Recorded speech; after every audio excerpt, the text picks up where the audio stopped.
ইউসুফকে বলে, ইউসুফ তোমাকে আমি কাছে পেতে চাই। ইউসুফ নবী বলে, না মাআদাল্লাহ, আমি আল্লাহর কাছে তোমার কুমন্ত্রণা থেকে আশ্রয় চাই। কোন একদিন জুলাইখা ইউসুফ আলাইহিস সালামকে উনার অন্দরমহলে ডেকে নিল। কাজের মেয়েরে বলছে, ইউসুফ রে ডাক। কারণ ইউসুফ আলাইহিস সালামকে তো বাজার থেকে টাকা দিয়া দাস হিসাবে কিনে এনেছে, ঠিক না? ওই যে ভাইয়েরা শত্রুতা কইরা কোফের মাঝে ফেলাই দিয়েছিল, শুনছেন না এগুলা? না শুনলে সূরা ইউসুফ পড়বেন। ওদিকে গেলে তো আমার মূল কথা হারিয়ে যাবে, ওইটা তো আমার উদ্দেশ্য না। আজকে উদ্দেশ্য আলোচনার হলো ফিস ইলমে কাফে। আমার প্রিয় ভাই, ইউসুফ আলাইহিস সালাম তো উনার ঘরে আশ্রিত, পালিত দাস। আচ্ছা, আপনার ঘরের চাকর যদি আপনার বউয়ের কথা না শোনে, তাহলে আপনার বউ বিচার দিলে আপনি ধমকাইবেন না? আপনি ধরেন আজকে বাসায় নাই, আপনার ঘরে একজন কাজের মেয়ে আছে, কাজের ছেলে আছে। আপনার বউ ওই কাজের মেয়েটাকে বলল, এই মেয়ে যাতে একটা ডিম ভাজি করে আন। ওই মেয়ে কথাটা শুনলো না। আপনার কাজের ছেলেকে বলল, একটু কটিয়াদি বাজারে যা, 2 কেজি পেঁয়াজ নিয়ে আয়। ছেলে কথা শুনলো না। তাহলে যিনি ঘরের কর্তা, তার পক্ষ থেকে ধমক খাওয়ার সম্ভাবনা আছে কিনা? তো ইউসুফ আলাইহিস সালাম তো উনার ঘরে আশ্রিত দাস, কিনে আনছে বাজার থেকে। এখন বউ খবর দিছে জুলাইখা, এই দাসী, ইউসুফরে ডাকতো। ইউসুফ আলাইহিস সালাম সরল মনে উনি আস্তে আস্তে করে করে একবার অন্দরমহলে যেই রুমে জুলাইখা তার স্বামী আজিজে মিশরকে নিয়ে থাকে, একবারে সেই রুমে ঢুকছে। আর এবার জুলাইখা তার দাসীকে বলল, ইউসুফ যখন ঢুকবে যতগুলো দরজা আছে সবগুলোতে বাহির থেকে তালা লাগাইয়া দিবে। যে কয়টা দরজা ছিল সবগুলো দরজায় আস্তে আস্তে তালা লাগাইয়া দিল। এবার জুলাইখা নিজের গায়ের কাপড় খুলতে শুরু করলো, শরীর থেকে কাপড় ফালাইয়া ইউসুফ নবীকে বলে, কাছে আয়। নাউজুবিল্লাহ। কোরআনে আল্লাহ বলছে, ওয়াগাল্লাকাতিল আবওয়াবা ফাকালাত হাইতা লাক। ওই মহিলা ঘরের দরজা বন্ধ করে দিয়ে, ইউসুফ কাছে আসো, আমি তোমার, তুমি আমার। নাউজুবিল্লাহ। ইউসুফ নবী জুলাইখার প্রেমে সারা দিছে না দৌড় মারছে? দৌড়ে গেল, বের হয়ে গেল। এক পর্যায়ে জুলাইখা ওনার উপর খেপে গেল। স্বামীকে বলে দিল, দেখো দেখো, ঘরের দরজায় গিয়া যখন স্বামীরে পাইল, তোমার এই যুবক ছেলে তোমার দাস আমার ইজ্জতে হাত দিছে, তার বিচার করো। এক পর্যায়ে স্বামীরে পুষলাইয়া ইউসুফ নবীকে জেলখানার ভিতর ঢুকাইয়া দিল। আপনারা বলুন তো, ইউসুফ আলাইহিস সালাম যদি জুলাইখার প্রেমে সারা দিতেন, ইউসুফরে জেল খাটাইতো না দুধ কলা খাওয়াইতো? বরং দুধ রোজ করে খাওয়াইতো, শরীরে গায়ে গতরে বলক কামে লাগবো। নাউজুবিল্লাহ পড়েন। আমার ডাকে সারা দিছে, দুধ খাওয়াও, কলা খাওয়াও, কিন্তু অবৈধ প্রস্তাবে সারা দেয় নাই। আলেম ওলামাদেরকে তোমরা অবৈধ প্রস্তাব দাও, ক্ষমতার লোভ দেখাও, তোমরা চাও তারা তোমাদের কথা শোনক, না শুনলে তোমরা জুলাইখাদের মতো আচরণ করছো। জেলে দিল ঢুকাইয়া। ইউসুফ আলাইহিস সালাম যে নির্দোষ এটা কি জুলাইখা জানে না? কিন্তু জুলাইখা জানার পরেও তো শাস্তি দেয়। আলেমরা ভালো, তারা দর্শনকারী না, তারা মানুষের বাড়িঘর পোড়ায় না। আলেমরা মানবতা বিরোধী হতে পারে না। বর্তমান জুলাইখারাও জানে, শুধু তাদের তালে তাল মিলায় না, তাই তারা ধরে আলেমদের মারে।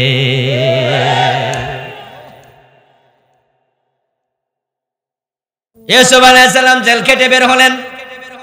বের হওয়ার পরে এবার উনাকে উনার বন্ধু বান্ধবরা জিজ্ঞাসা করলো, ইউসুফ তুমি যুবক মানুষ, জুলাইখা তোমাকে কুপ্রস্তাব দিল অন্দরমহলে নিয়ে, সেখানে তো তুমি আর জুলাইখা ছাড়া কেউ ছিল না।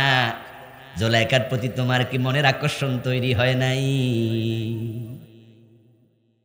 তুমি দৌড় মেরে গেলা কেন? একজন যুবতী কাছে ডাকছে, তুমি তো পুরুষ মানুষ, যুবক মানুষ। ইউসুফ নবী কি জবাব দিলেন?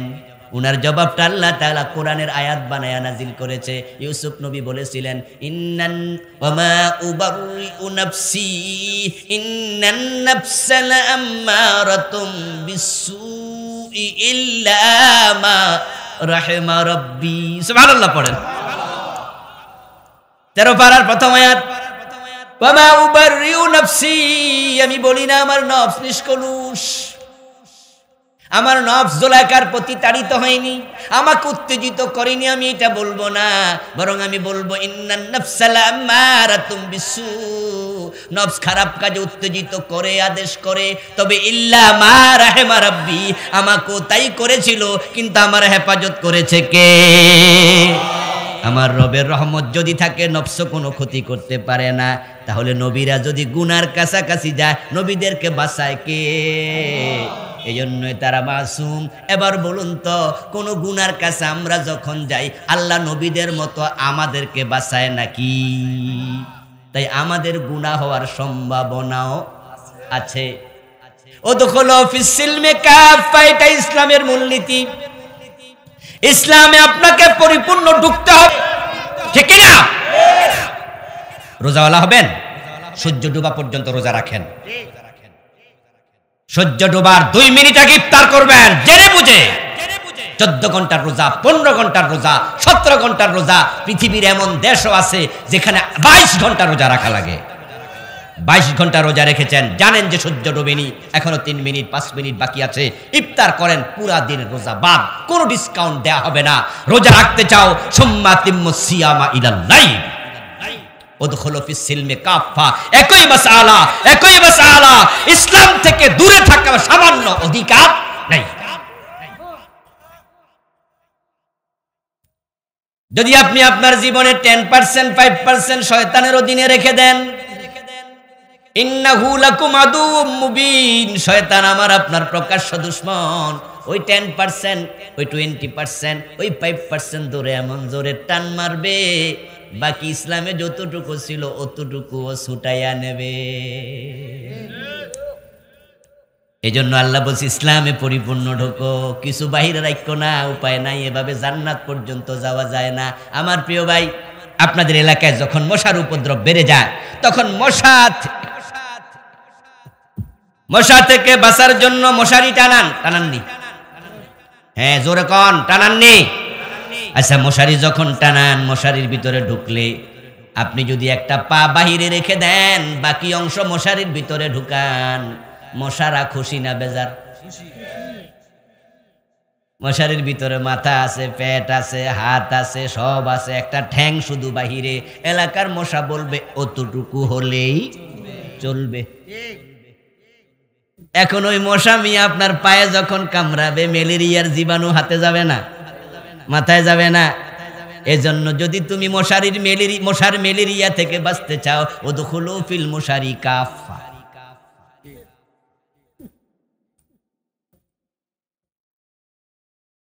কটিয়াদি আপনি ঢাকা যাবেন, কটিয়াদি বাসে উঠছেন, রওনা দিচ্ছেন, অথবা যাবেন আপনি ধরেন সিলেটে, এখান দিয়ে বাসে উঠে রওনা দিচ্ছেন ভৈরব দিয়া।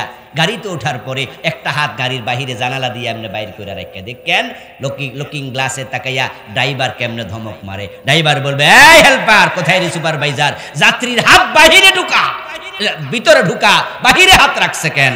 যদি কল্লা বাইর করে দেখবেন যে আরেকজন বলবে, এই চাচা, মাথা ভিতরে ঢুকান, মাথা ভিতরে ঢুকান।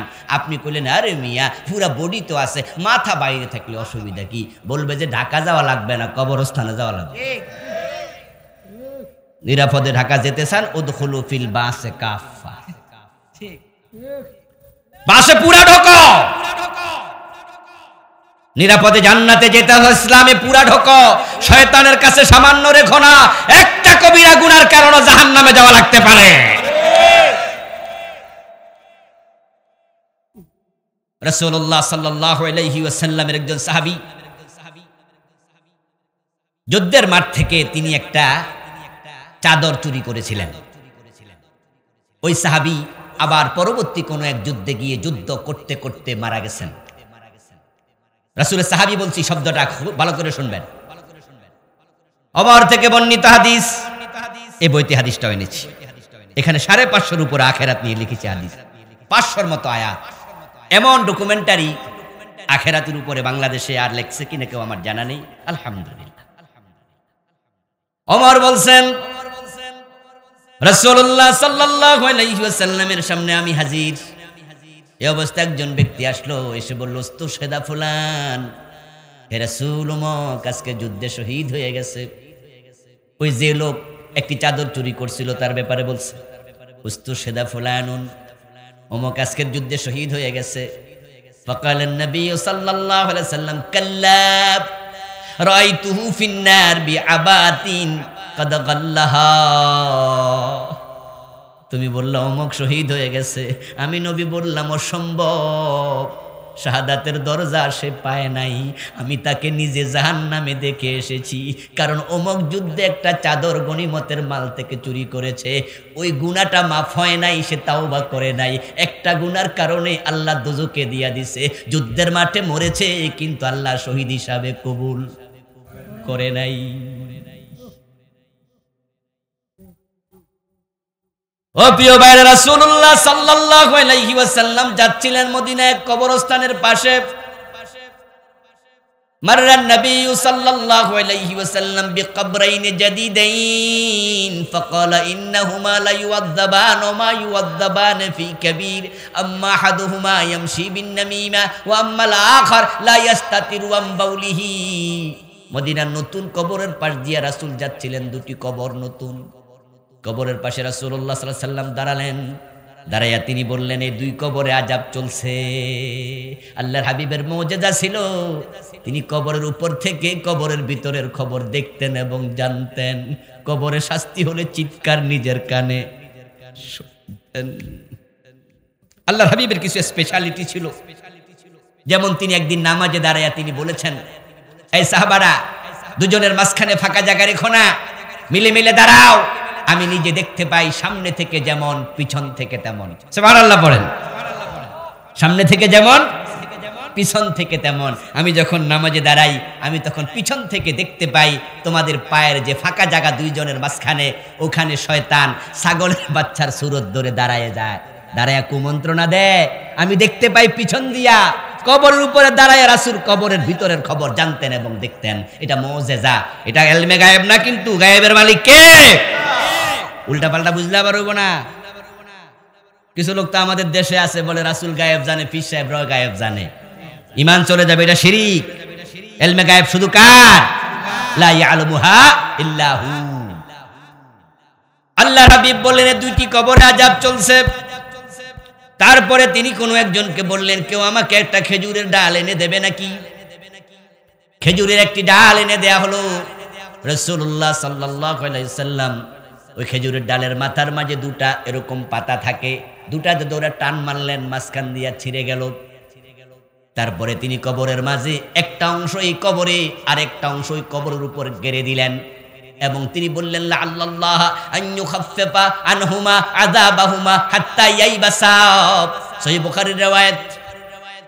আমি আশা করছি এই দুটি ডাল শুকানো পর্যন্ত কবরের আযাব আল্লাহ হালকা করে দেবে। হালকা করবে না মাফ করে দেবে? হাদিস কি? আবার বলেন কি? হালকা হালকা, মাফ বলে নাই। আযাব চলছে, আশা করা যায় আল্লাহ হালকা করবে। আল্লাহ আশা করা যায়। আচ্ছা, আমাদের বাংলাদেশে যে আপনার একটা ওয়াজ, একটা হাদিস খুব শুনেছেন, যে যারা মাদ্রাসা তালেবুল ইলম ওরা কবরের পাশ দিয়া গেলে 40 দিনের কবর আযাব মাফ হইয়া যায়। এরকম কি ওয়াজ শুনছিলেন নি কোনোদিন? রাসূল হাইটা যায়, আযাব মাফ হয় না, আর হুজুররা হাইটা গেলে মাফ হইয়া যায়। কি আজীব হাদিস হুজুররা ওয়াজ করছে। এগুলো হচ্ছে জাল হাদিস, অস্তিত্বহীন হাদিস। তালেবুল ইলম হাইটা যাবে আর 40 দিনের কবর আযাব মাফ হয়ে যাবে, এত সোজা না। আল্লাহর হাবিব হেঁটে যাচ্ছেন, আযাব চলছে। কবরের মাঝে তিনি খেজুরের পাতা গেড়ে দিলেন। এটা আল্লাহর হাবিবের হাতের টাচ, হাতের বারাকা, হাতের বরকতের কারণে আল্লাহ ক্ষমা করবে। কিন্তু আবার এই হাদিস দিয়া সব কবরের উপরে খেজুরের ডাল কাটতে শুরু করবেন না। যদিও আমাদের দেশে প্রায় কবরের উপরে খেজুরের ডাল গেড়ে দেয় এই হাদিসকে দলিল দিয়ে, অথচ আল্লাহর হাবিব এই ঘটনার আগে কোন সাহাবীর কবরের উপরে ডালা গাড়েন নাই, এই ঘটনার পরেও কোনোদিন ডালা গাড়েন নাই, শুধু একদিন গেড়েছেন আযাব দেখার কারণে। আল্লাহর হাবিব শত শত সাহাবীর কবর দিছে, কোন কবরে ডাল গাড়লো না, আর একটা কবরে গাড়লো। রাসূলের সুন্নাহ কোনটা হবে? প্রতিদিন যেটা করছে সেটা, না হঠাৎ করে যেটা করছে সেটা? ব্যতিক্রম কাজ সুন্নাহ নয়। আলেম ওলামারা এগুলো স্মরণ করবেন, মানুষকে প্রচার করবেন, বলবেন আপনারা জাতির পাহারাদার।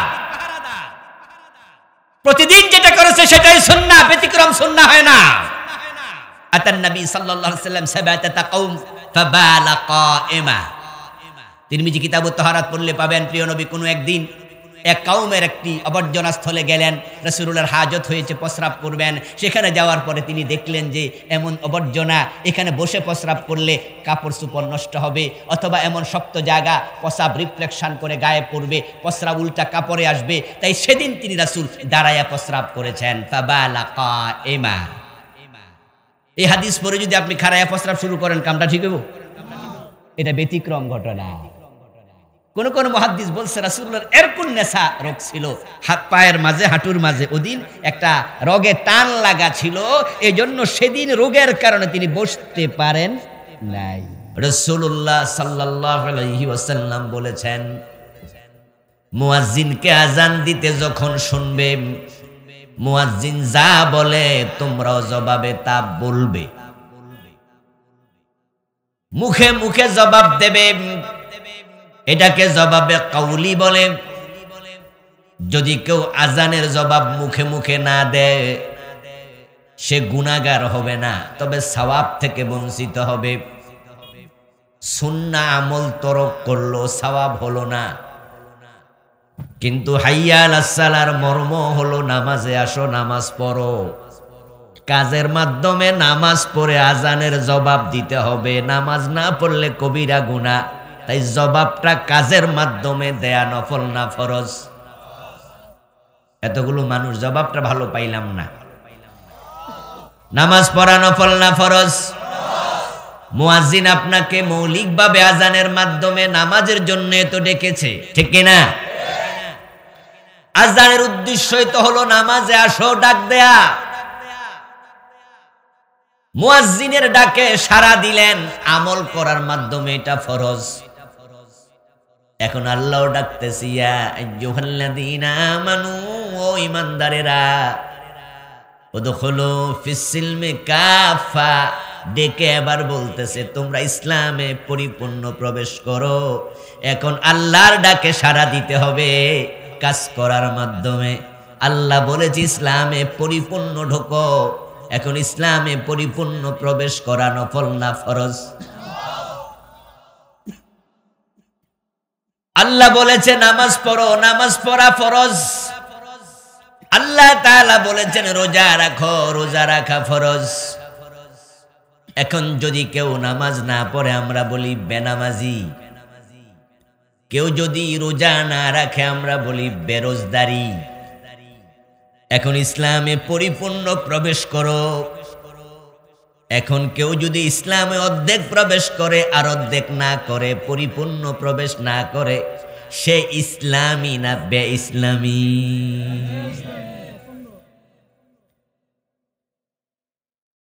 ফজরের নামাজের জন্য মুয়াজ্জিন ডাকলো, আপনি ফজরের নামাজ পড়তে গেলেন, এক রাকাত পড়া বাড়ি চলে গেলেন। ইমাম সাহেব নামাজ পড়াচ্ছে, আপনি এক রাকাত পড়া নিজে নিজে সালাম ফিরিয়া বাড়ি চলে গেলেন। 2 রাকাতের জায়গায় অর্ধেক পড়ছেন, তাই অর্ধেক সওয়াব হয়েছে, ঠিক না? এই কি কোন সব বুঝা শুনা কইেন, কিন্তু অর্ধেক যে পড়ছেন অর্ধেক সওয়াব হয়েছে, ঠিক না? হয়েছে, কারণ আপনি অর্ধেক পড়ার অধিকার আপনার নাই। সাল্লু কামা রাআইতুমুনি উসাল্লি। রাসূলুল্লাহ সাল্লাল্লাহু আলাইহি ওয়াসাল্লাম বলেছেন, তোমরা মন মতো নামাজ পড়লে হবে না। আমি নবী মুহাম্মদকে যেভাবে নামাজ পড়তে দেখো, সেভাবে তোমাদের নামাজ পড়তে হবে। আচ্ছা, রাসূলের মতো নামাজটা পড়তে হবে, বুঝলাম। রোজাটা মন মতো রাখলে চলবে, ঠিক না? আপনি রিক্সা চালান, গরিব মানুষ, তামাম দিন রোজা রাখছেন, চৈত্র মাসের দুপুরে হাঁপাইয়া উঠছেন, কিন্তু রিক্সা চালাইয়া ভালো টাকা পয়সা হয়নি। সারাদিনে চাল কিনলে ডাল কিনা যাবে না, ডাল কিনলে তরকারি কিনা যাবে না। আসরের টাইমে হুজুরের কাছে গেলেন, কটিয়াদি মসজিদের বড় হুজুর, আমি গরিব রিক্সাওয়ালা, আসর পর্যন্ত রোজা রাখছি, এখন যদি রোজাটা কন্টিনিউ করি রিক্সার চালাইতে পারবো না, একবারে ক্লান্ত হয়ে গেছি। রিক্সা যদি না চালাই, চাল কিনলে ডাইলের টাকা নাই, ডাল কিনলে তরকারির টাকা নাই। এখন রিক্সা চালাইলে কিছু তরকারি মরকারিও কিনবো, ফোলামাইয়া খাইব, হুজুর আপনি একটু মাসালা বলেন, 16 ঘন্টার রোজা 15 ঘন্টার রোজা মোটামুটি 14 ঘন্টা তো রাইখা লাইছি, আল্লাহ তো সবই দেখে। আমি যদি এখন ইফতারটা একটু আগাইয়া করতাম তাহলে একটু বল হয়তো মাগরিব পর্যন্ত রিক্সা চালাইলে কিছু টাকা পয়সা হবে। হুজুর আপনার দিকে তাকায়া কয় গরিব মানুষ ইফতার কইরা লাও, 1-1.5 ঘন্টা বাকি আছে, অসুবিধা নাই, সওয়াব তো 80% পাইয়াই গেছো, ঠিক না?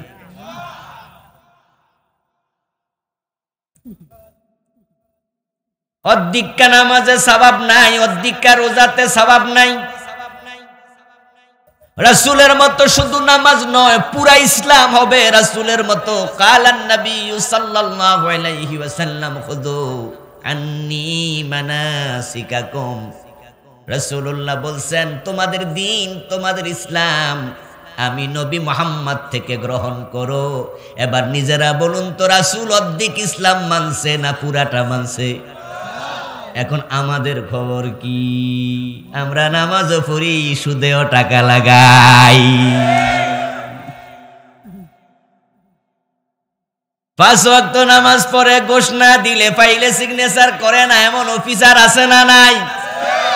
নামাজি মানুষ সমাজে পেছ লাগাইয়া দেয়, গন্ডগোল লাগাইয়া বিচার জমায়, ওই বিচারে ঘুষ খাইয়া পাট নেয়, অংশ নেয়, যে ঘুষ দেয় তার পক্ষে রায় দেয়, এমন বিচারকও আছে না নাই?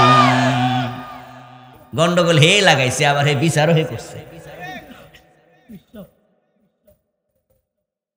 এলাকার যুবক, এলাকার লোকেরা গেছে, যাই কইছে চেয়ারম্যান সাহেব, মেম্বার সাহেব, এখন ওই যে জায়গাটা আমার স্বাস্থ্য ভাইয়ের লগে যে একটু গন্ডগোল চলতেছে, এখন কি করতাম কনছে? আরে বাইরে আর সবাই এলা, আমি তো আছি।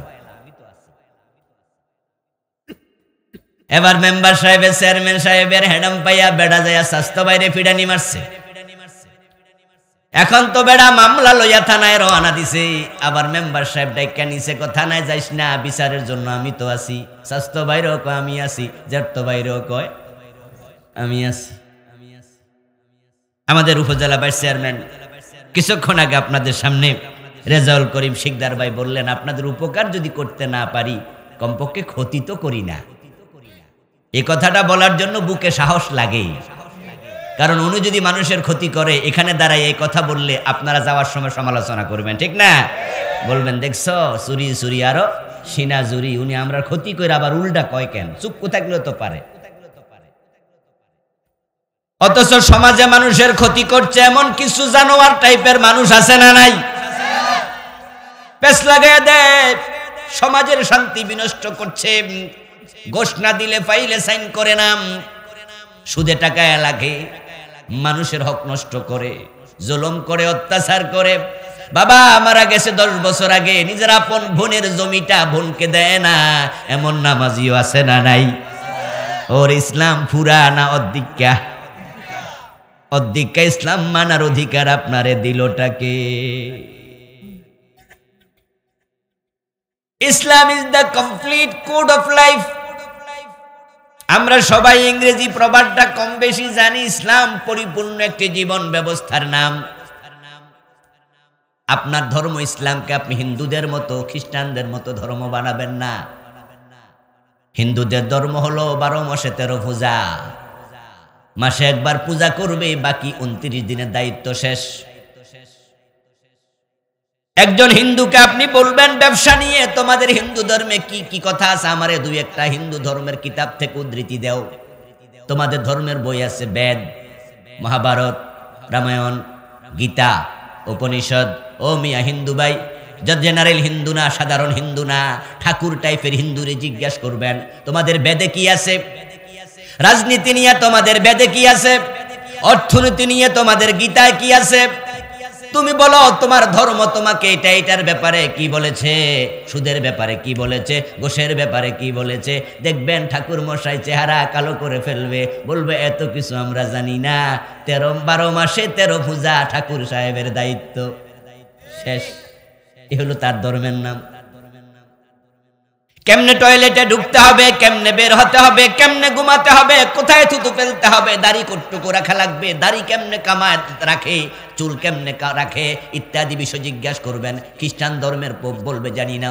তাদের ধর্ম হলো প্রতি সপ্তাহে শুধুমাত্র তারা খ্রিস্টানরা রোববারে গির্জায় যাবে, বাকি 6 দিনের দায়িত্ব শেষ। ইহুদিরা প্রতি সপ্তাহে একবার শনিবারে তাদের পেগোডায় যায়, দায়িত্ব শেষ। সেনেগাগে যায়, দায়িত্ব শেষ। বৌদ্ধরা সপ্তাহে একবার পেগোডায় যায়, দায়িত্ব শেষ। এই হলো তাদের ধর্ম, বাকিটা মন মতো চলবে। এখন আপনিও যদি মনে করেন দিনে 5 বার মসজিদে যাব, 5 ওয়াক্ত নামাজ পড়ব, দায়িত্ব শেষ, আপনি ভুল করবেন। আপনার ইসলাম থাকবে সেখানে, আপনি থাকবেন যেখানে। তাই টয়লেটে ঢোকার সময় ইসলামের আইন আপনাকে মানতে হবে। টয়লেটে ঢোকার ইসলামে আইন আছে না নাই? ঘুমানোর নিয়ম ইসলামে আছে না নাই? ডান হাতে খাবেন না বাম হাতে খাবেন সেটাও আছে না নাই? খাবার শেষ করতে কি বলা লাগে, খাওয়ার শুরুতে কি বলা লাগে সেটাও রাসূলের হাদিসে আছে না নাই? থুতু ফেলবেন ডান দিকে না বাম দিকে সেটাও আছে না নাই? এজন্য বল Islam is the complete code of life. ওই ইমানদারেরাও দুখুলু ফিস সিলমি কাফা, তোমরা ইসলামে পরিপূর্ণ প্রবেশ করো, এটা আল্লাহর নির্দেশ।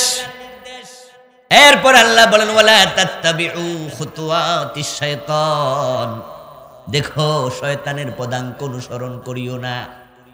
ইন্নাহু লাকুম আদুউম মুবিন, শয়তান তোমাদের বড় প্রকাশ্য দুশমন, অনেক শক্ত দুশমন, বড় দুশমন। তার মতো দুশমন মানুষের জন্য আর জমিনে কেউ নেই।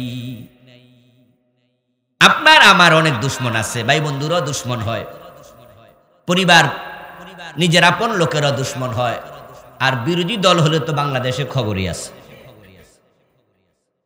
দুশমনের অভাব নাই, কিন্তু 24 ঘন্টা কেউ আপনার দুশমনি করবে না।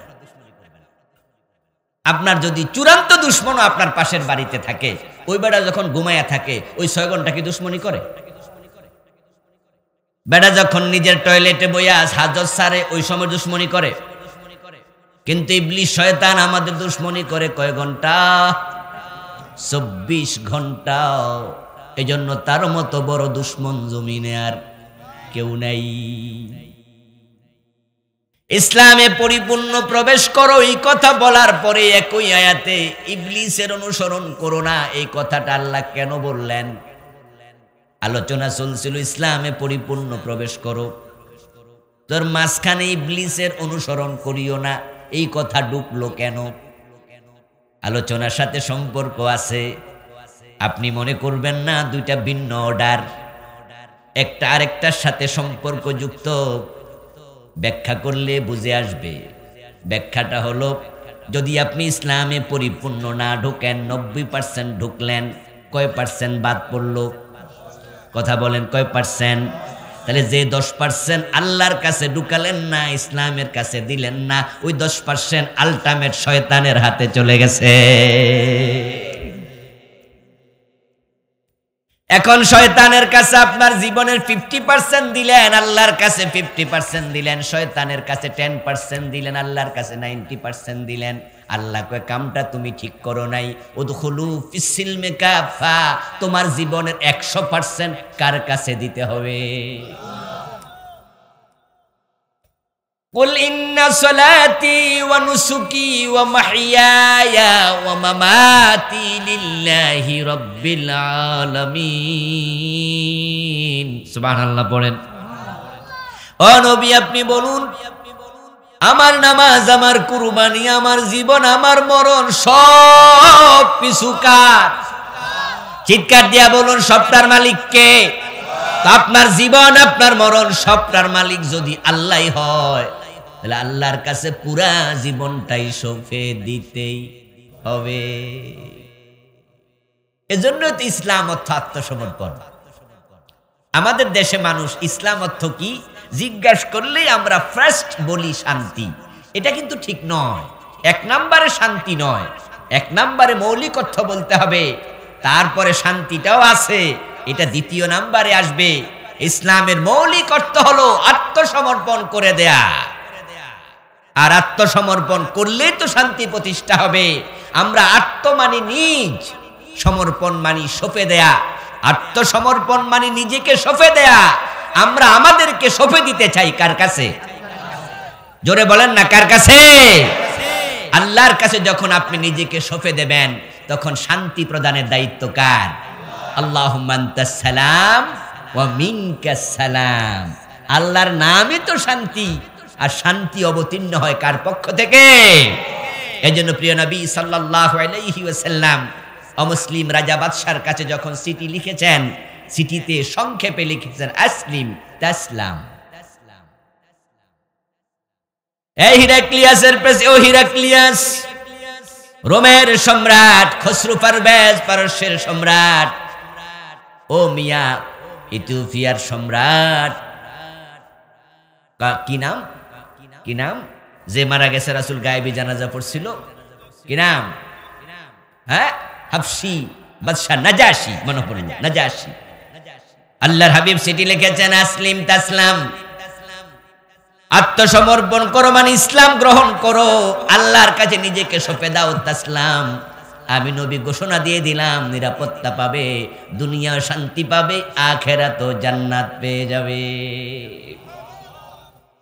ইব্রাহিম আলাইহিস সালাম প্রসঙ্গে আল্লাহ নিজে বলছেন, ইযা ক্বালা লাহু রাব্বুহু আসলিম ফাকালা আসলামতু লিরাব্বিল আলামিন।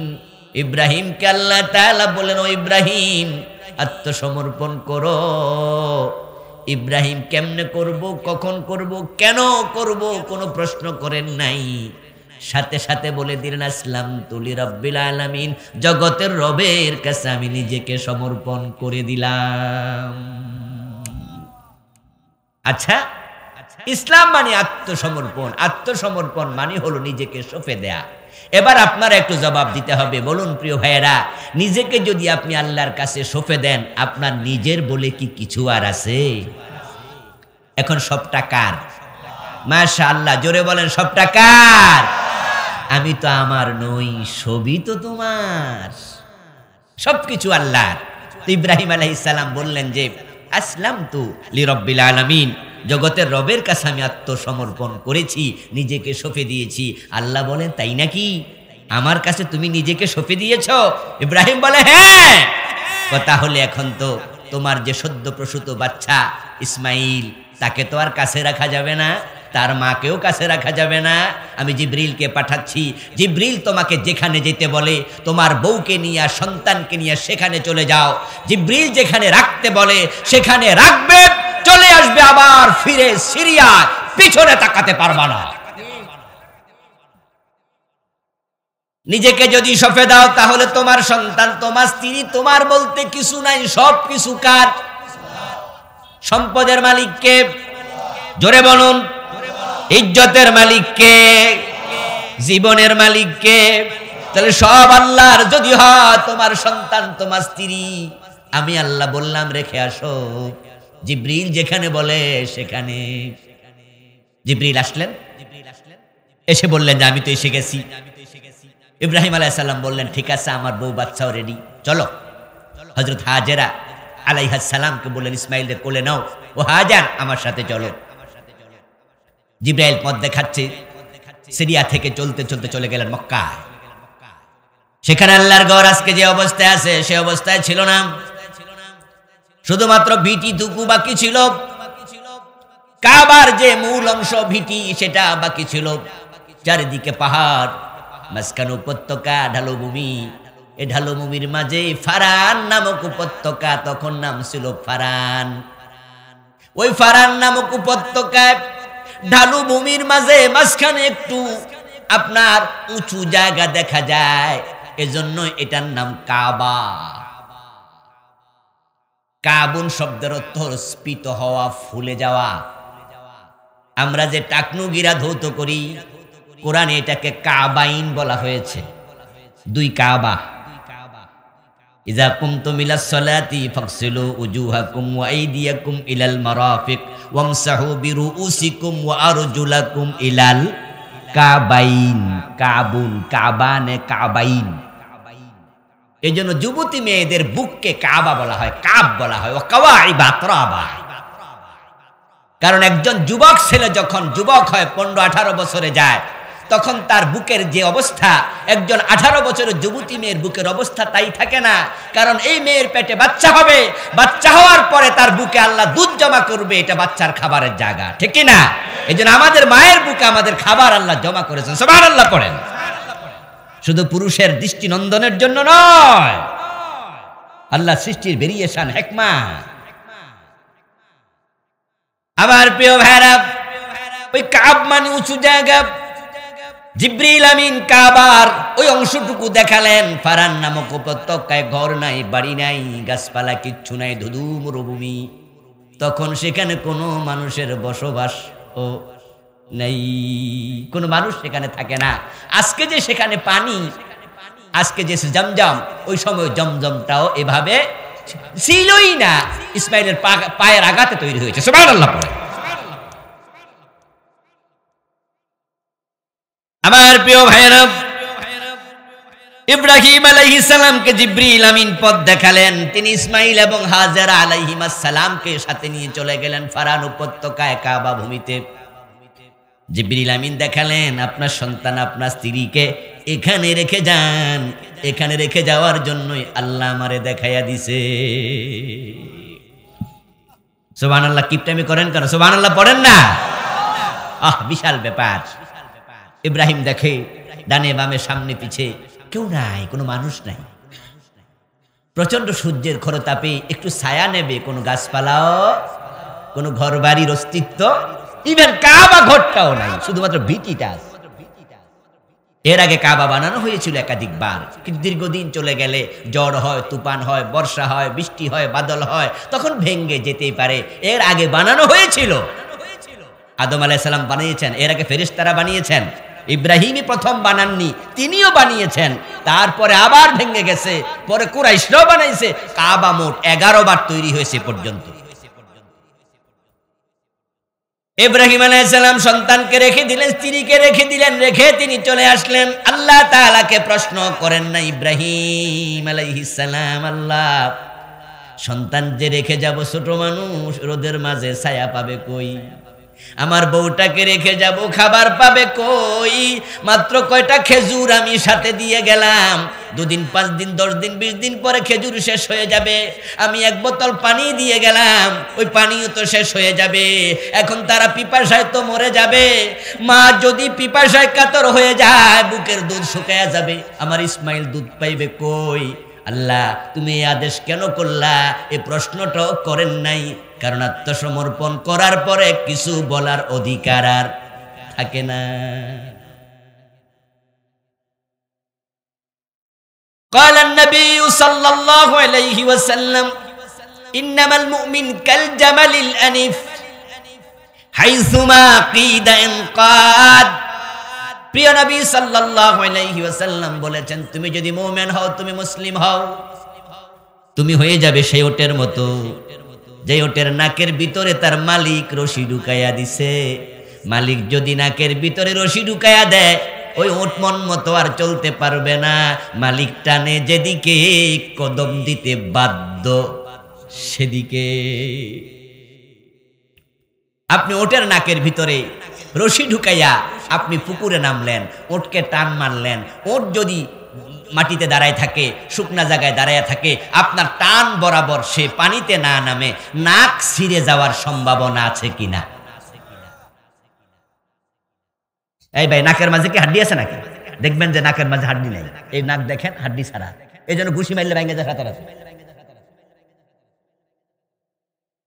নাক বড় সেনসিটিভ অঙ্গ, থাপ্পড় একটু জোরে দিলে ফেটে যায়। উটের নাকের ভিতরে রশি ঢুকাইয়া দিছে। কি উদাহরণ প্রিয় নবী দিলেন! আল্লাহর হাবিবের উদাহরণগুলো শুনে মাঝে মাঝে আমি অবাক হই, ভাবি এই উদাহরণ পাইল কই?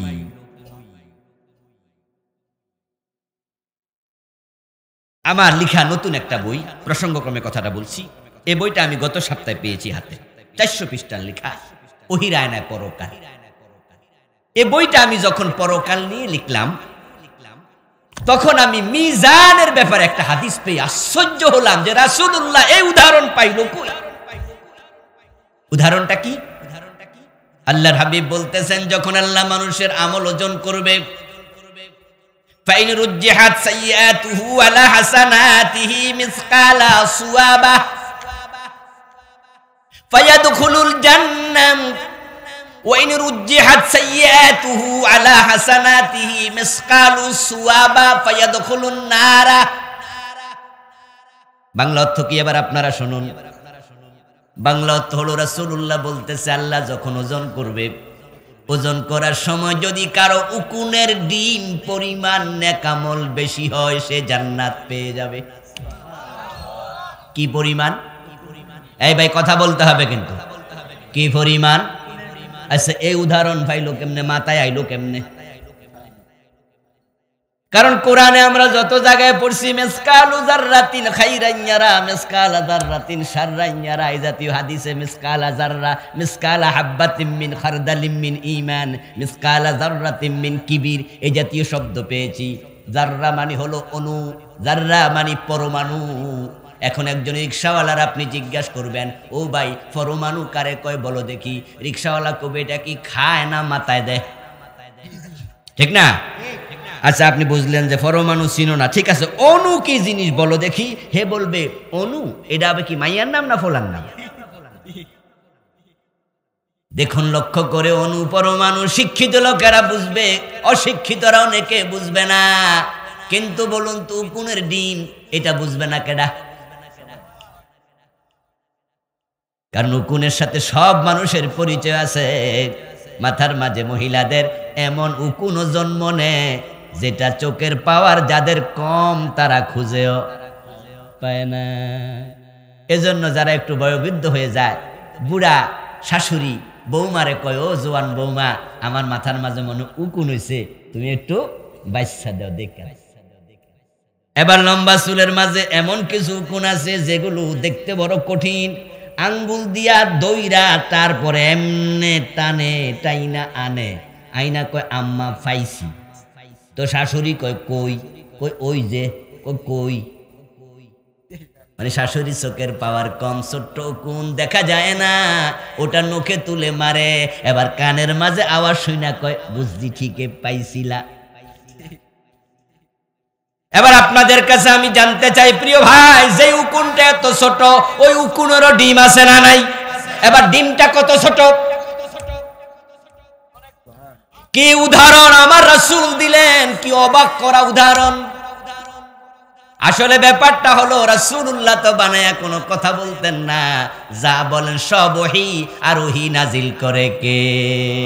আমার আল্লাহর কাছে সব কিছুর উদাহরণ, সব এলেম আছে না নাই? যে হাদিসটা আমি শোনালাম কিছুক্ষণ আগে, ইন্নামাল মুমিনু কাল জামালিল আনিফ, মোমেন তো হলো নাকে রশি ঢুকানো উটের মতো।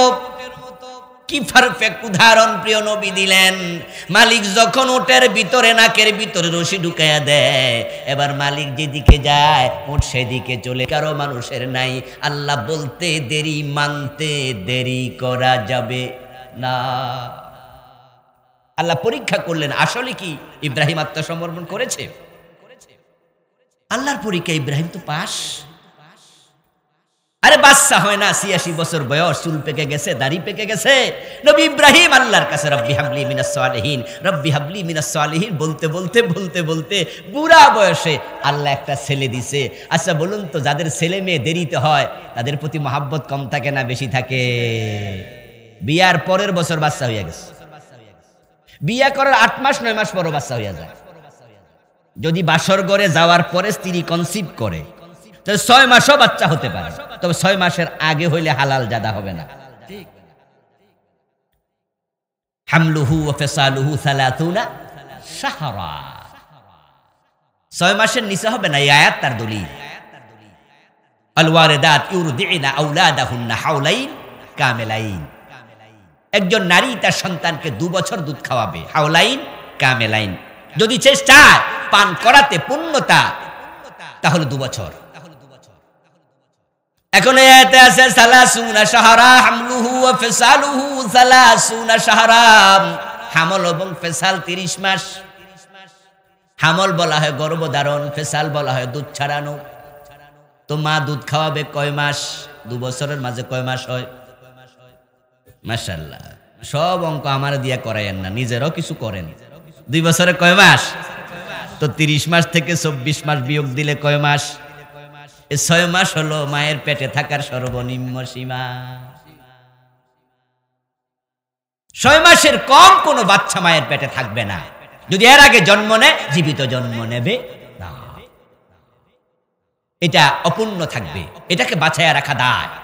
জীবিত সন্তান পুরো পরিপূর্ণ দেহ নিয়ে সবকিছু নিয়ে আসবে না 6 মাসের আগে। এই জন্য দেখবেন 6 মাসের আগে যদি কারো বাচ্চা হয়েও যায় তখন এটাকে এনআইসিউর ভিতরে 2 মাস 3 মাস রাখা দেয়া লাগে। এটা চোখ ফুটে নাই, কয় যে এটার এখনো চোখ 6 মাসের আগে চোখ ফুটবে না। আমার প্রিয় ভাইয়েরা, 6 মাস 8 মাস 1 বছরের ভিতরে বাচ্চা হয়ে গেল। দোস্ত বাচ্চা হওয়ার পরে চিন্তা করে, দোস্তরে যে খবর দিমু, আমার তো পোলা হইছে, মাইয়া হইছে, শরম শরম লাগে। দোস্ত কইব বিয়া করলি কবে, আবার ওইলোডা কবে রে, বাবিরে বালা করে জিজ্ঞা, আনছিনি অন্য কোন নতুন। বুঝেন নাই কথা? বিয়ে করা 7 মাস 6 মাস পরে বাচ্চা হয়ে গেছে। এখন তো কব সন্দেহ করবো, জিগাইলে কব বিয়া করলি কবে, পোলা মাইয়া হয় কেমনে রে, ঘটনা কিটা না অন্য কিছু। 1 বছর 1.5 বছর পরে হইলে কয় হইছে, আল্লাহ দিয়া দিছে। এত তাড়াতাড়ি না হইল, কিন্তু বিয়ার 15 বছর বাচ্চা হয় না, 10 বছর হয় না, ওরা বোঝে ঠেলা কারে কয়। হুজুরদের পা পর্যন্ত সব করে লাই, আল্লাহ হুজুর একটু দোয়া করেন, দোয়া করেন। হুজুরের হাদিয়া দেয়, ডাক্তারের কাছে যায়, পারে না, ডাক্তাররে বাইটটা খাওয়ায়। চাইতে চাইতে চাইতে চাইতে 10 বছরের মাথায় আল্লাহ একটা ছেলে অথবা মেয়ে দিছে, এখনো দুনিয়া আসে নাই। শুধুমাত্র পরীক্ষা নিরীক্ষা করছে, আর ডাক্তার কইছে আপনার বউ তো গর্ভবতী। সাথে সাথে গরু জবাই কইরা খাওয়ায় লাই, আনন্দের ঠেলা। এমন বাবাও আছে। চারদিকে মোবাইলে কইয়া ফাড়াই লেতেছে, আমার বাচ্চা হইব, দোয়া করো। ইব্রাহিমের বাচ্চা হয় না, বয়স 86। এবারের অবস্থাটা কি? 86 বছর বয়সে একটা হলো। হওয়ার পরে আল্লাহ কয় ইসলাম গ্রহণ করছো, আমার কাছে আত্মসমর্পণ করছো, তাহলে বাচ্চা দূরে রেখে আসো। কোথায়? সৌদি আরব, কোথায়? সিরিয়া। কিন্তু ইব্রাহিম আলাইহিস সালাম আল্লাহর অর্ডার পালন করতে গিয়া 100তে 100 নাম্বার পাইছে। সুবহানাল্লাহ বলেন। আল্লাহ তাআলা কয় ইব্রাহিম তো পাস করে লাইলো। কয়দিন পর ইসমাইল আস্তে আস্তে আস্তে আস্তে বড় হচ্ছে। ইব্রাহিম আলাইহিস সালাম মাঝে মাঝে সিরিয়া থেকে যায় মক্কা শরীফে, কাবার ওখানে গিয়া বউ বাচ্চারে সময় দেয়। সেখানে একটা ঝুপড়ি ঘর বানাইছে, হযরত হাজারা এখানে থাকে। ইব্রাহিম নবী যায় কেমনে? হাদিসে পাওয়া যায় ইব্রাহিম আলাইহিস সালামকে নবী মুহাম্মদ সাল্লাল্লাহু আলাইহি সাল্লাম যে বোরাকে চড়ে মেরাজে গেছে মক্কা থেকে সিরিয়া নেয়ার জন্য, আল্লাহ ওই বোরাকটাই পাঠাইছে। বুরাক বিশ্ব নবীর একমাত্র বাহন নয়। রাসূলুল্লাহ সাল্লাল্লাহু আলাইহি সাল্লাম চড়েছেন, কিন্তু এটা উনারই একমাত্র বাহন নয়। আমার লেখা মিরাজের একটা বই আছে, এটা আমি লিখছি 2004-এ সম্ভবত, অনেক আগে। আলহামদুলিল্লাহ, মিরাজ নিয়ে আমি অনেক ভুল ভাঙ্গি দিয়েছি মানুষের। আলেম ওলামারা নেবেন যারা, তো অনেকে নিয়েছেন হয়তো আগে, আজকেও আছে। ওখানে আমি লিখেছি হাদিস, যখন রাসূলুল্লাহ সাল্লাল্লাহু আলাইহি সাল্লাম বোরাকের পিঠে উঠছিলেন, বোরাক তখন কাঁপতে শুরু করেছিল। তো বোরাক যখন কাঁপাকাঁপি করছিল, জিবরিল আমিন বোরাককে বলেছিল, বোরাক থাম, নরস কেন? জানোস তুই তোর পিঠে কে উঠছে? তোর পিঠে উঠছে শেষ নবী, বিশ্ব নবী মুহাম্মাদুর রাসূলুল্লাহ। এই হাদিসের বিপরীতে তাফসীরে এবার মুফাসসিরদের কাউল এনেছি। বোরাক কেন কেঁপেছিল? তার ব্যাখ্যায় মুহাদ্দিসরা একজন বললেন যে বোরাক কেঁপেছিল কারণ হলো এর আগে অনেক নবী উঠেছে, তবে উনার মতো এত বড় নবী উনার পিঠে আর ওঠে নাই। এর আগে আরো নবী উঠেছে, তাহলে আরোর মাঝে ইব্রাহিম নবীও আছে। এখন বোরাক ভয় পেয়ে গেছে, এত বড় নবী আমার কাঁধে উঠবে, কোন বেয়াদবি হয়ে যায় কিনা। সুবহানাল্লাহ পড়েন। এটা বোরাক বেয়াদবি হয়ে যাওয়ার ভয়ে টেনশনে কেঁপে উঠেছে। যেমন রাসূলুল্লাহ সাল্লাল্লাহু আলাইহি সাল্লামকে উহুদের দিন যখন আহত অবস্থায় রাসূল ছিলেন, তখন হযরত আবু বকর রাসূলের এক কাঁধের নিচে হাত দিছে। হযরত ওমর আরেক কাদের নিচে হাত দিছে, পিছনে হযরত ওসমান চলছে। রাসূলের রক্ত সারা দেহ থেকে বেয়ে বেয়ে পড়ছে, কারণ হেলমেট ভেঙে মাথায় ঢুকে গিয়েছিল। বিশ্বনবী উহুদের ময়দানে 3 ঘন্টা বেহুশ ছিলেন। ওই রক্তাক্ত দেহ নিয়ে উহুদের পাহাড়ে যখন রাসূল উঠেছে, সেদিন উহুদ পাহাড়ও ভয়ে কেঁপে উঠেছে। বলল যে আজকে বোরাকের এই নড়াচড়া উহুদ পাহাড়ের নড়াচড়ার মতো। রাসূল আমার কাঁধে উঠবে কেন? তুলতাম না, এই নড়াচড়া নয়, বরং আমার কাঁধে এমন বড় মহামানব উঠবে, ভয়ে কেঁপে উঠেছে। বোরাকে ইব্রাহিম নবী চড়তেন, তিনি আসতেন মক্কায়। একদিন তিনি মক্কায় এসে দেখেন উনার সন্তান ইসমাইল এখন তো বড় বাবার সাথে দৌড়াদৌড়ি করে। ঘুমালেন, স্বপ্নের মাঝে দেখেন উনি সন্তান ইসমাইলকে জবে করছে। ইন্নী আরা ফিল মানামি আন্নী আযবাহুক ফানজুর মাযা তারা। আওয়াজ দিয়ে বলেন সুবহানাল্লাহ। স্বপ্নে দেখেন তিনি ইসমাইলকে জবে করছেন। আর নবীদের স্বপ্ন হলো ওহী। নবীরা স্বপ্নে যা দেখে এটা ওহী, এটা আল্লাহর অর্ডার।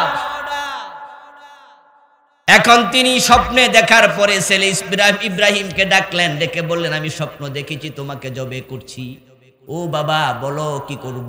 আমার কলিজার টুকরা সন্তান, বলো কি করব?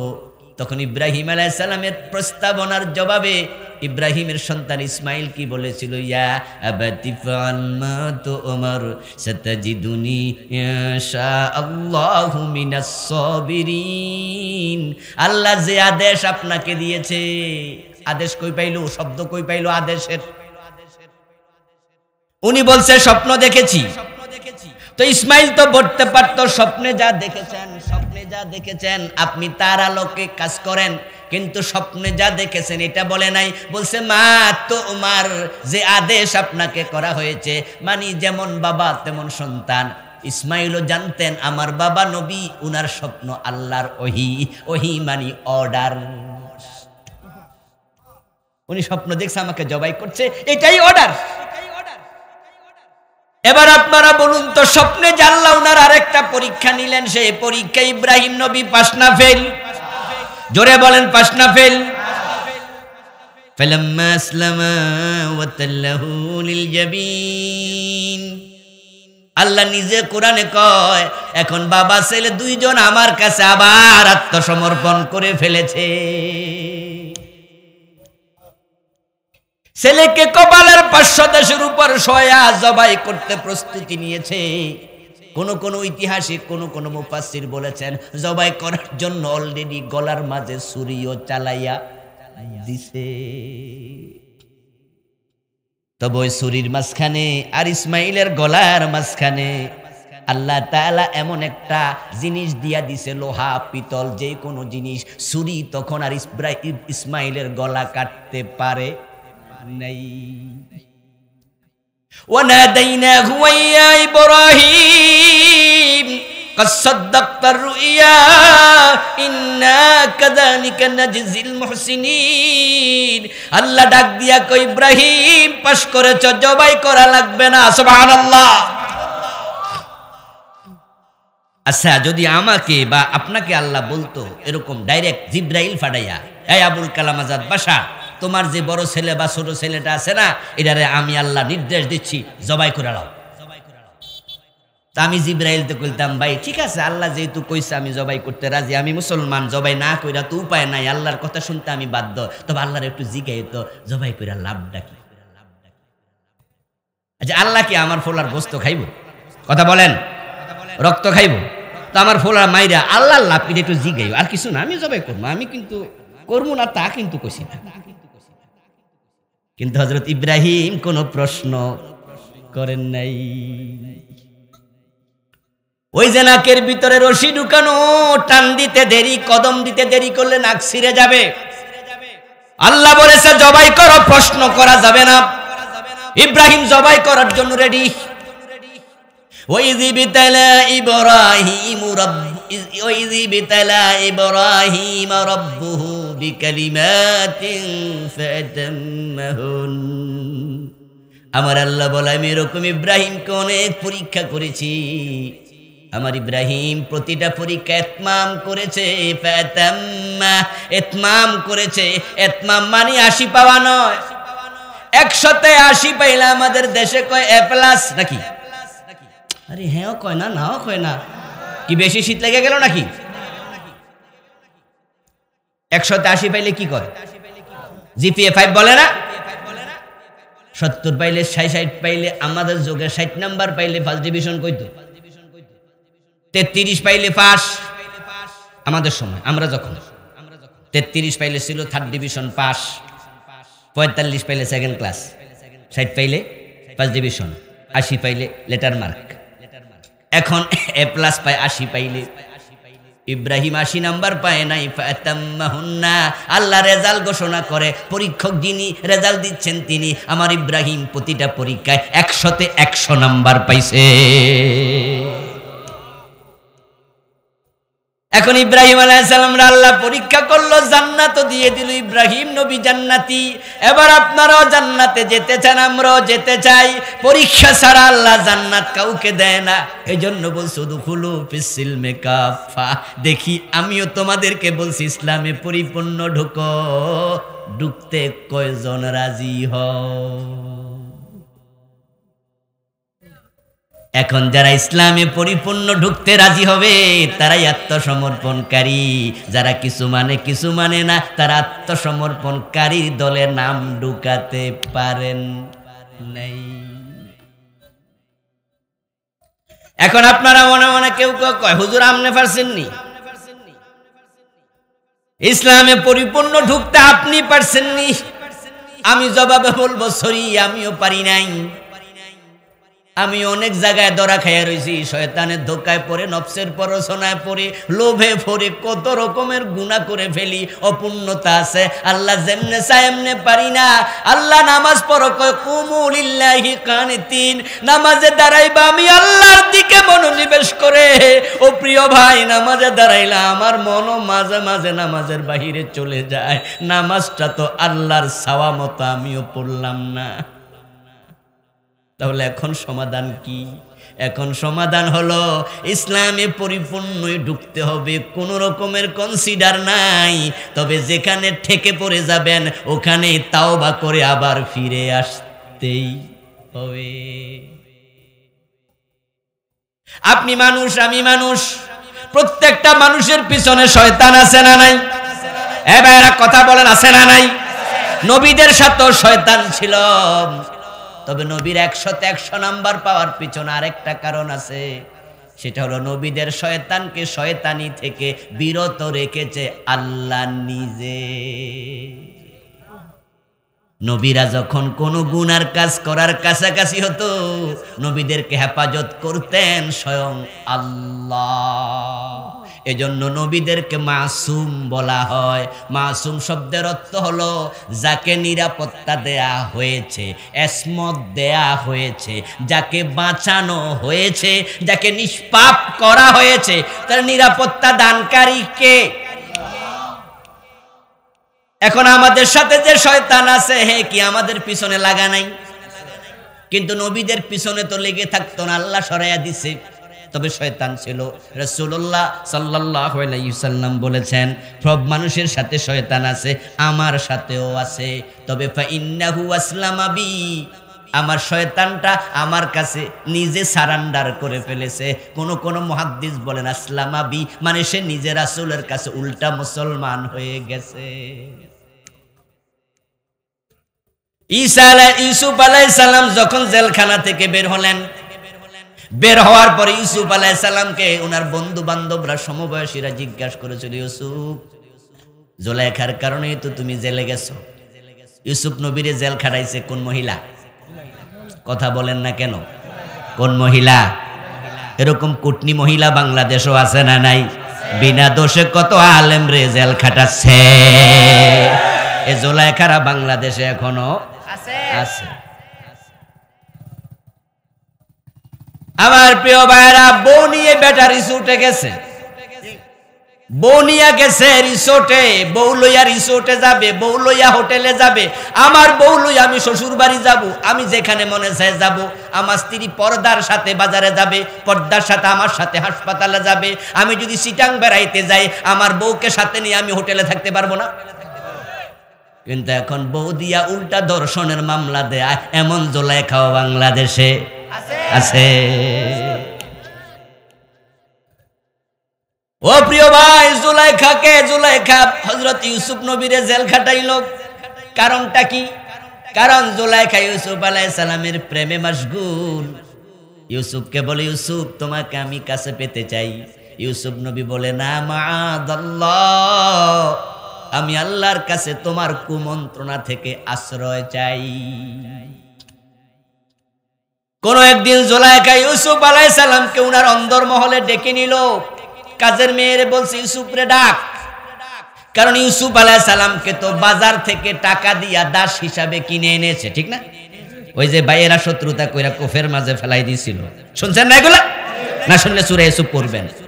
ওদিকে গেলে তো আমার মূল কথা হারিয়ে যাবে, ওইটা তো আমার উদ্দেশ্য না। আজকে উদ্দেশ্য আলোচনার হলো ফিস ইলমে কাফ। আমার প্রিয় ভাই, ইউসুফ আলাইহিস সালাম তো উনার ঘরে আশ্রিত, পালিত দাস। আচ্ছা, আপনার ঘরের চাকর যদি আপনার বউয়ের কথা না শোনে, তাহলে আপনার বউ বিচার দিলে আপনি ধমকাইবেন না? আপনি ধরেন আজকে বাসায় নাই, আপনার ঘরে একজন কাজের মেয়ে আছে, কাজের ছেলে আছে। আপনার বউ ওই কাজের মেয়েটাকে বলল, এই মেয়ে যাতে একটা ডিম ভাজি করে আন। ওই মেয়ে কথাটা শুনলো না। আপনার কাজের ছেলেকে বলল, একটু কটিয়াদি বাজারে যা, 2 কেজি পেঁয়াজ নিয়ে আয়। ছেলে কথা শুনলো না। তাহলে যিনি ঘরের কর্তা, তার পক্ষ থেকে ধমক খাওয়ার সম্ভাবনা আছে কিনা? তো ইউসুফ আলাইহিস সালাম তো উনার ঘরে আশ্রিত দাস, কিনে আনছে বাজার থেকে। এখন বউ খবর দিছে জুলাইখা, এই দাসী, ইউসুফরে ডাকতো। ইউসুফ আলাইহিস সালাম সরল মনে উনি আস্তে আস্তে করে করে একবার অন্দরমহলে, যেই রুমে জুলাইখা তার স্বামী আজিজে মিশরকে নিয়ে থাকে, একবারে সেই রুমে ঢুকছে। আর এবার জুলাইখা তার দাসীকে বলল, ইউসুফ যখন ঢুকবে, যতগুলো দরজা আছে সবগুলোতে বাহির থেকে তালা লাগাইয়া দিবে। যে কয়টা দরজা ছিল সবগুলো দরজায় আস্তে আস্তে তালা লাগাইয়া দিল। এবার জুলাইখা নিজের গায়ের কাপড় খুলতে শুরু করলো, শরীর থেকে কাপড় ফালাইয়া ইউসুফ নবীকে বলে, কাছে আয়। নাউজুবিল্লাহ। কোরআনে আল্লাহ বলছে, ওয়াগাল্লাকাতিল আবওয়াবা ফাকালাত হাইতা লাক। ওই মহিলা ঘরের দরজা বন্ধ করে দিয়ে, ইউসুফ কাছে আসো, আমি তোমার, তুমি আমার। নাউজুবিল্লাহ। ইউসুফ নবী জুলাইখার প্রেমে সারা দিছে না দৌড় মারছে? দৌড়ে গেল, বের হয়ে গেল। এক পর্যায়ে জুলাইখা ওনার উপর খেপে গেল। স্বামীকে বলে দিল, দেখো দেখো, ঘরের দরজায় গিয়া যখন স্বামীরে পাইল, তোমার এই যুবক ছেলে তোমার দাস আমার ইজ্জতে হাত দিছে, তার বিচার করো। এক পর্যায়ে স্বামীরে পুষলাইয়া ইউসুফ নবীকে জেলখানার ভিতরে ঢুকাইয়া দিল। আপনারা বলুন তো, ইউসুফ আলাইহিস সালাম যদি জুলাইখার প্রেমে সারা দিতেন, ইউসুফরে জেল খাটাইতো না দুধ কলা খাওয়াইতো? বরং দুধ রোজ করে খাওয়াইতো, শরীরে গায়ে গতরে বলক কামে লাগবো। নাউজুবিল্লাহ পড়েন। আমার ডাকে সারা দিছে, দুধ খাওয়াও, কলা খাওয়াও, কিন্তু অবৈধ প্রস্তাবে সারা দেয় নাই। আলেম ওলামাদেরকে তোমরা অবৈধ প্রস্তাব দাও, ক্ষমতার লোভ দেখাও, তোমরা চাও তারা তোমাদের কথা শোনক, না শুনলে তোমরা জুলাইখাদের মতো আচরণ করছো। জেলে দিল ঢুকাইয়া। ইউসুফ আলাইহিস সালাম যে নির্দোষ, এটা কি জুলাইখা জানে না? কিন্তু জুলাইখা জানার পরেও তো শাস্তি দেয়। আলেমরা ভালো, তারা ধর্ষণকারী না, তারা মানুষের বাড়িঘর পোড়ায় না। আলেমরা মানবতা বিরোধী হতে পারে না, বর্তমান জুলাইখারাও জানে, শুধু তাদের তালে তাল মিলায় না, তাই তারা ধরে আলেমদের মারে।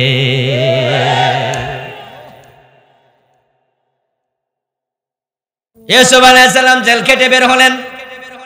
বের হওয়ার পরে এবার উনাকে উনার বন্ধু বান্ধবরা জিজ্ঞাসা করলো, ইউসুফ তুমি যুবক মানুষ, জুলাইখা তোমাকে কুপ্রস্তাব দিল অন্দরমহলে নিয়া, সেখানে তো তুমি আর জুলাইখা ছাড়া কেউ ছিল না, জুলাইখার প্রতি তোমার কি মনের আকর্ষণ তৈরি হয় নাই? তুমি দৌড় মেরে গেলা কেন? একজন যুবতী কাছে ডাকছে, তুমি তো পুরুষ মানুষ, যুবক মানুষ। ইউসুফ নবী কি জবাব দিলেন?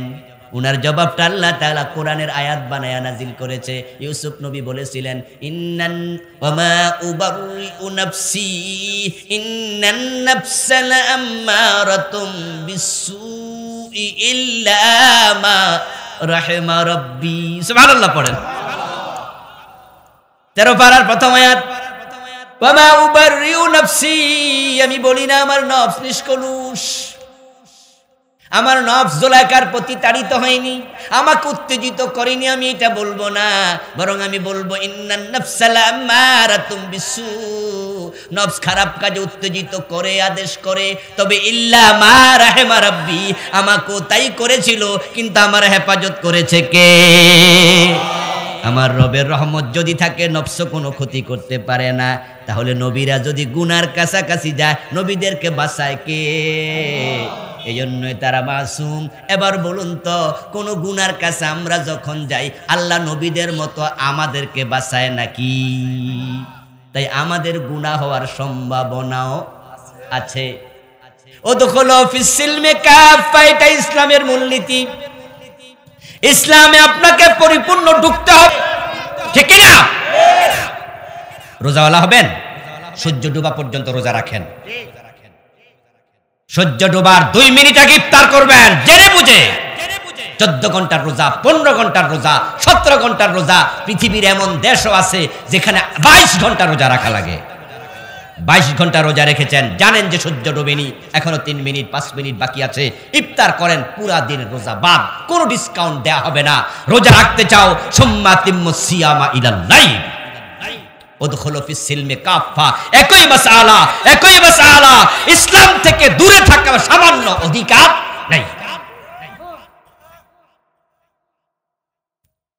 যদি আপনি আপনার জীবনে 10% 5% শয়তানের অধীনে রেখে দেন, ইন্নাহু লাকুম আদুউম মুবিন, শয়তান আমার আপনার প্রকাশ্য দুশমন। ওই 10%, ওই 20%, ওই 5% ধরে এমন জোরে টান মারবে, বাকি ইসলামে যতটুকু ছিল অতটুকু ও ছুটাইয়া নেবে। এই জন্য আল্লাহ বলছে ইসলামে পরিপূর্ণ ঢোকো, কিছু বাহিরে রাখো না, উপায় নাই, এভাবে জান্নাত পর্যন্ত যাওয়া যায় না। আমার প্রিয় ভাই, আপনাদের এলাকায় যখন মশার উপদ্রব বেড়ে যায়, তখন মশা থেকে বাঁচার জন্য মশারি টানাননি? হ্যাঁ, জোরে কোন, টানাননি? আচ্ছা, মশারি যখন টানান, মশারির ভিতরে ঢুকলে আপনি যদি একটা পা বাহিরে রেখে দেন, বাকি অংশ মশারির ভিতরে ঢুকান, মশারা খুশি না বেজার? মশারির ভিতরে মাথা আছে, পেট আছে, হাত আছে, সব আছে, একটা ঠ্যাং শুধু বাহিরে। এলাকার মশা বলবে অতটুকু হলেই চলবে। এখন ওই মশা মিয়া আপনার পায়ে যখন কামড়াবে, ম্যালেরিয়ার জীবাণু হাতে যাবে না, মাথায় যাবে না। এজন্য যদি তুমি মশার ম্যালেরিয়া থেকে বাঁচতে চাও, উদখুলু ফিল মুশারি কাফা।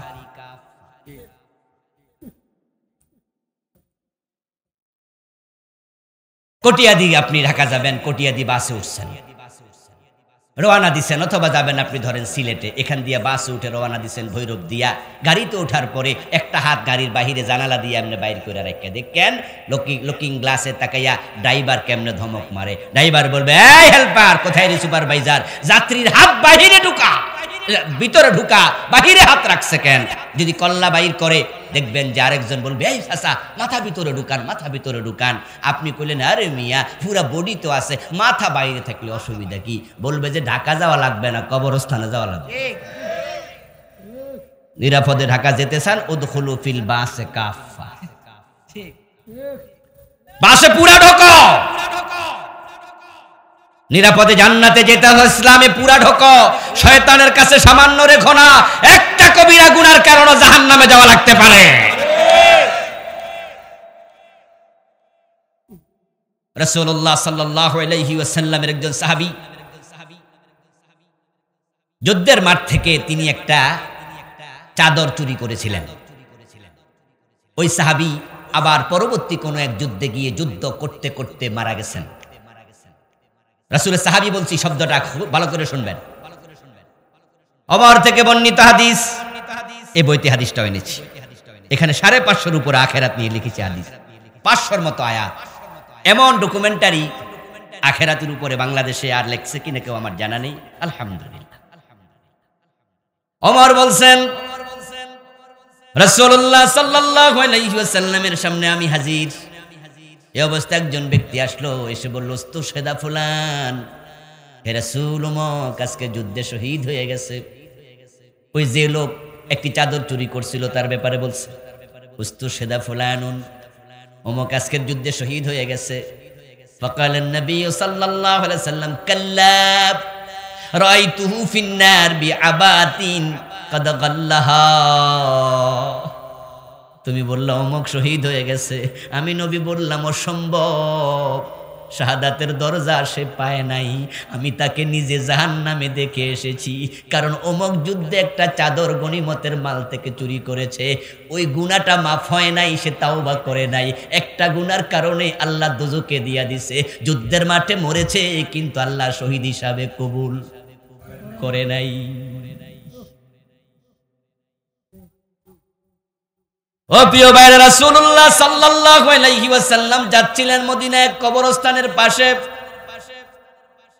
মাররান নবী সাল্লাল্লাহু আলাইহি ওয়াসাল্লাম বিকবরাইন জাদীদাইন ফাকালা ইন্নাহুমা লা ইউযাবান ওয়া মা ইউযাবান ফি কাবীর, আম্মা আহাদুহুমা ইয়ামশি বিন নামিমা ওয়া আম্মাল আখার লা ইস্তাতিরু আন বাউলিহি।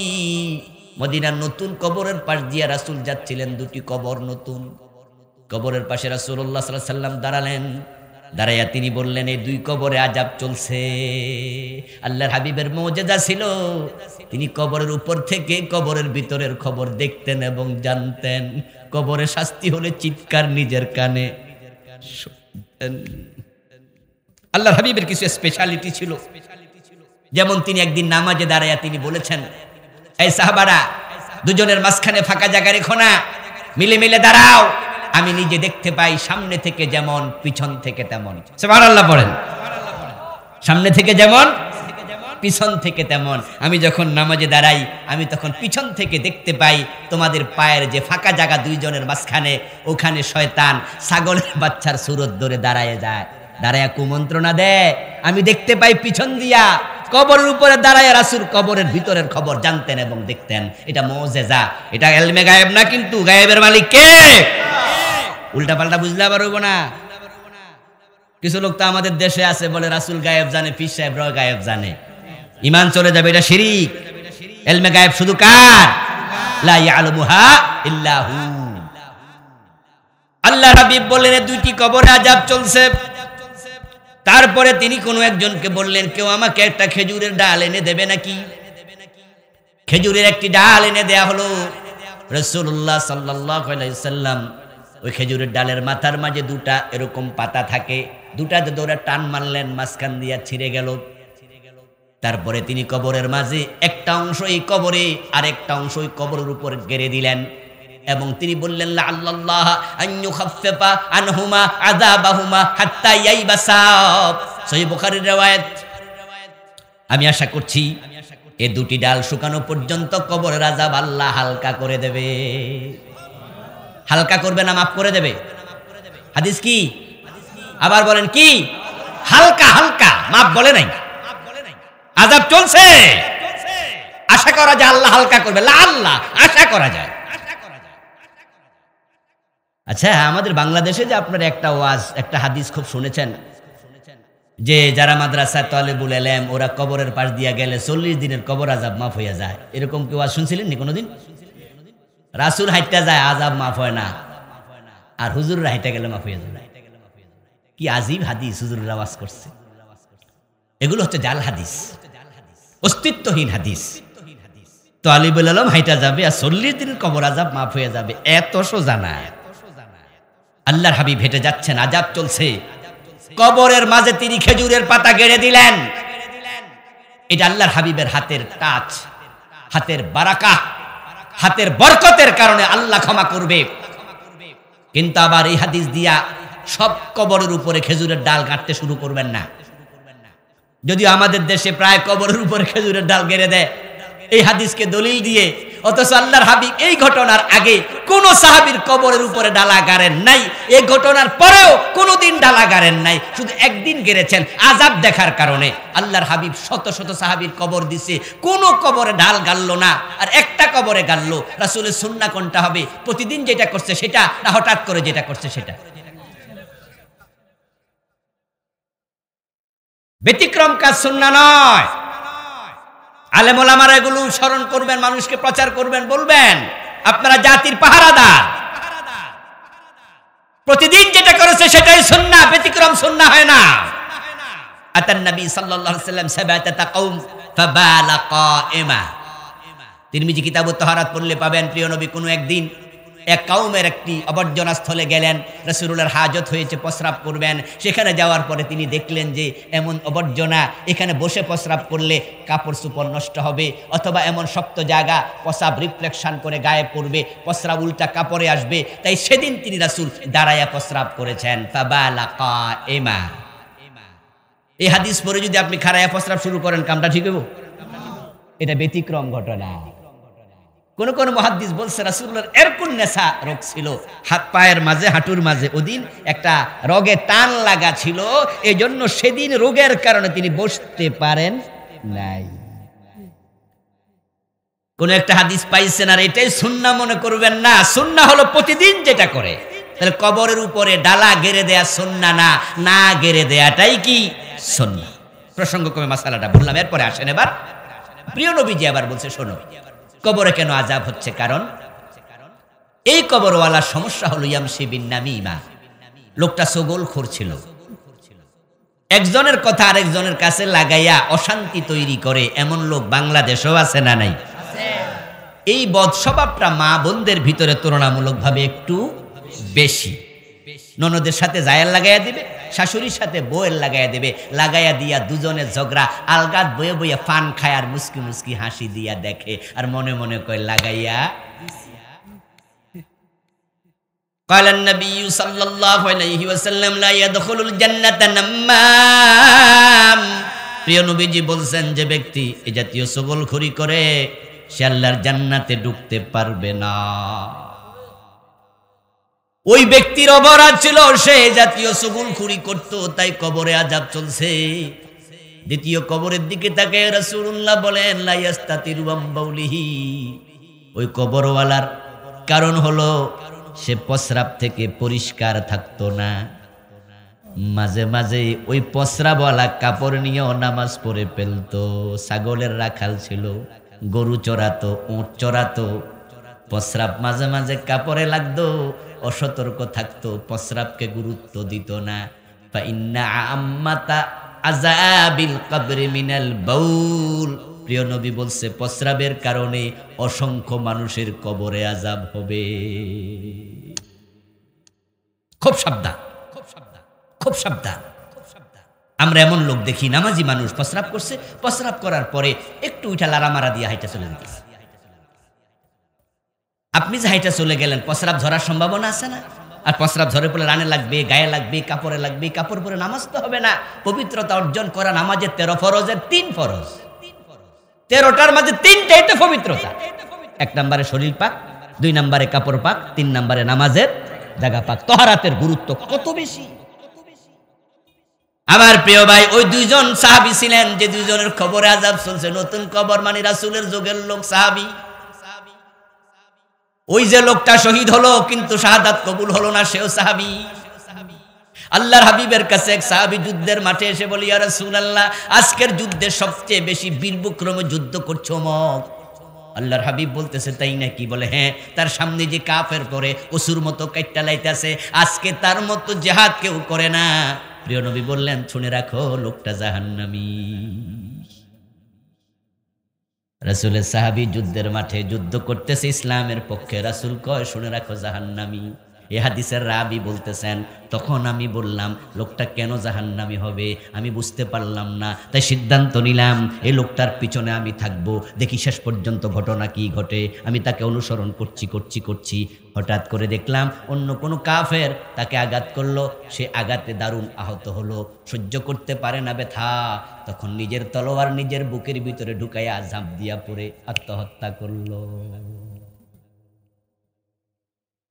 আত্মহত্যা করা জায়েজ না হারাম? সগীরা না কবিরা? কবিরা গুনাহ করলো, রাসূল বলছে জাহান্নামী। এর মানে কি উদখুলু ফিস সিলমে কাফা, যে ব্যক্তি মানে সে কবিরা গুনাহ করতে পারে না।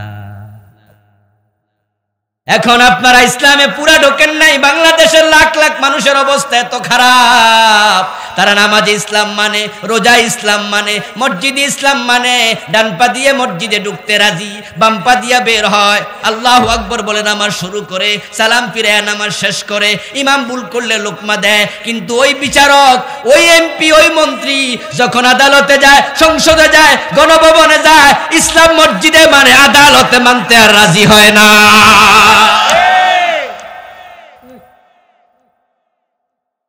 জোহরের নামাজ পড়তে গেছে আপনাদের জজ কোর্টের বিচারক, ম্যাজিস্ট্রেট কোর্টের বিচারক, 5 ওয়াক্ত নামাজ পড়ে এমন বিচারক আছে না? নামাজ পড়তে গেছে জোহরের নামাজ, ইমাম সাহেবের পিছনে দাঁড়াইলো, ইমাম সাহেব 2 রাকাত পড়ে আত্তাহিয়াতু পড়ার জন্য বসতে ভুলে গেছে। তো ভুলে যাইয়া তিনি দাঁড়ানো শুরু করছে, পিছন দিয়া লোকমা, যত মুসল্লি সবাই মারছে লোকমা, ম্যাজিস্ট্রেট সাহেব লোকমা দেয়, জজ সাহেব লোকমা দেয়। কারণ 2 রাকাত পড়ে বসতে হবে, 4 রাকাত নামাজ, 3 রাকাত বিশিষ্ট নামাজে 2 রাকাত পড়ে আত্তাহিয়াতু পড়ার জন্য বসা ওয়াজিব। শেষ বৈঠক ফরজ, প্রথম বৈঠক কি ওয়াজিব। হুজুর ওয়াজিব তরক করছে, তাই ম্যাজিস্ট্রেট হুজুরের লোকমা দেয়, জজ সাহেব লোকমা দিছে, দিয়া বুঝাইছে আমার রাসূল 2 রাকাত পরে বসছে, হুজুর আপনি 2 রাকাত পরে বসেন নাই, এটা তো মানা যাবে না, ওয়াজিব সারা যাবে না। তাই লোকমা দিল, লোকমা দিয়া নামাজ শেষ কইরা এই ম্যাজিস্ট্রেট সাহেব জজ কোর্টে বইসা, ম্যাজিস্ট্রেট তার আদালতে বইসা যখন চোরের মামলা দেয়, তখন চোরের হাত কাটা নফল না ফরজ? উনিকে হাত কাটছে না জেলে দিছে? তো চোরের হাত কাটা ফরজ, ফরজের খবর নাই, হুজুরের ওয়াজিবের লোকমা দেয়। হুজুর 2 রাকাত পরে বসে নাই, হুজুরের লোকমা দেয়, ওনার ফরজের খবর নাই। ইসলাম তুমি কিছু মানো না, অর্ধেক মেনে জান্নাত পর্যন্ত যাওয়া যায় না, সুবিধাবাদ জিন্দাবাদে ঈমানদার হওয়া যায় না। উদখুলু ফিস সিলমে কাফা, জীবনের বটম থেকে টপ থেকে বটম, এভরি হোয়ার এভরি মোমেন্ট আপনি আছেন যেখানে, ইসলাম থাকবে সেখানে। প্রিয় ভাইরা, আসুন যারা হারামের সাথে আছেন ছেড়ে দেন। সুদ খাবেন, গোশ খাবেন, মানুষ ঠকাবেন, ওজনে কম দেবেন, বালে বেজাল দেবেন,